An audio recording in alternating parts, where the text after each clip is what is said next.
with regard to the endocrine agent that we use to combine with CDK4/6 inhibitors, there's some new data from the MONALEESA-3 looking at first-line fulvestrant, with ribociclib, and of course it was superior to to fulvestrant alone.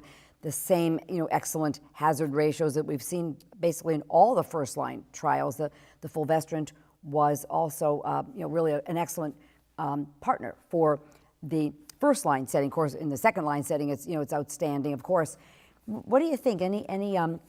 So for the endocrine therapy naive patient, we've learned lessons from trials such as Falcon that fulvestrant deserves to be considered right up front. For the patient who's had a prior aromatase inhibitor, who has struggled with arthralgia, with any side effects in the adjuvant setting, it's a no-brainer for me. I would lead with fulvestrant as the partner. But for the woman who's had an aromatase inhibitor for their early breast cancer, for whom years have passed from their prior AI exposure, I probably still lead with an AI, more because I think patients tend to want an oral agent than to have intramuscular injections.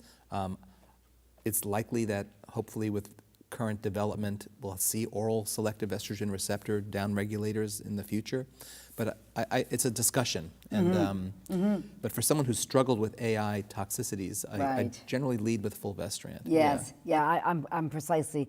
I agree with you, and we don't have the head-to-head data, with regard to an AI versus fulvestrant, both with a CDK. That could, of course, inform our practice. But I agree. I think the preponderance of the data with the AIs first line, then we can always go on to fulvestrant second line too, with pairings of fulvestrant with various mTOR inhibitors. Hopefully, a CDK4/6 inhibitor, hopefully the alpelisib, SOLAR-1, which we'll talk about a little bit later, will be positive. So we'll have that pairing second line. So yeah, I agree. I pretty much, go with the AIs first line. Well, how about choice of CDK4/6 inhibitors? The $64,000 question.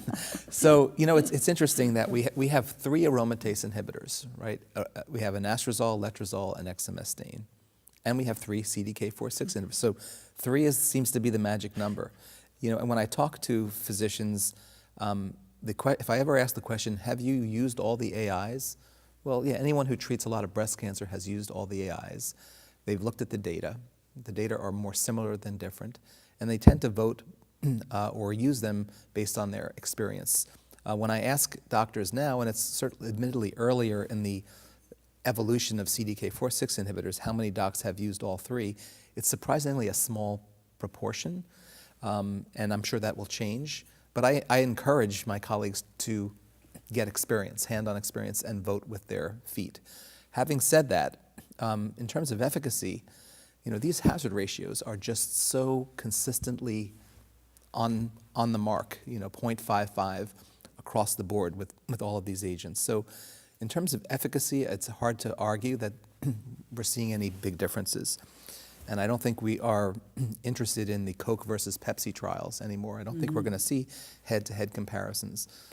So then it kind of comes down to practicality, ease of use, and toxicity. So I think there are some within the limitations that one can have without direct comparisons, state that there are some differences that do appear. Abemaciclib does appear to cause more gastrointestinal toxicity and diarrhea than palbociclib and ribociclib.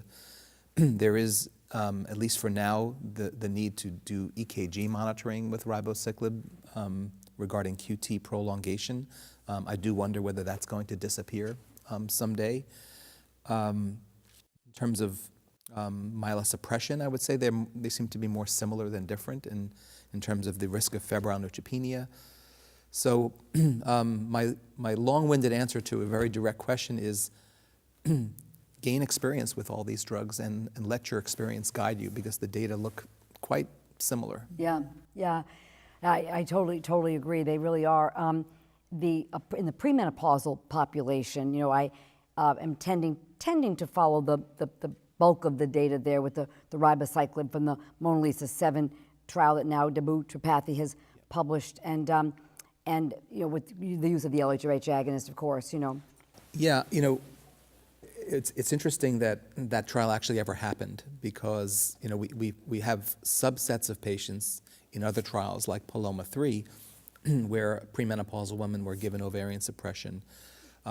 So do we really need to do large trials in hundreds of women where we just add on ovarian suppression when we're asking a targeted question? I'm not so sure we do. Yeah, I think we knew the answer going in, and probably for access reasons globally, I suspect, was the real, the need for the trial. But you're absolutely right.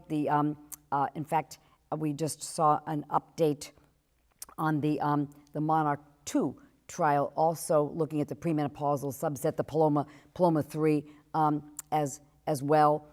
These premenopausal subsets with the LHRH, they did just as well as the postmenopausals. So in fact, with all three agents, we do have premenopausal data, although the big phase 3 was with the ribociclib.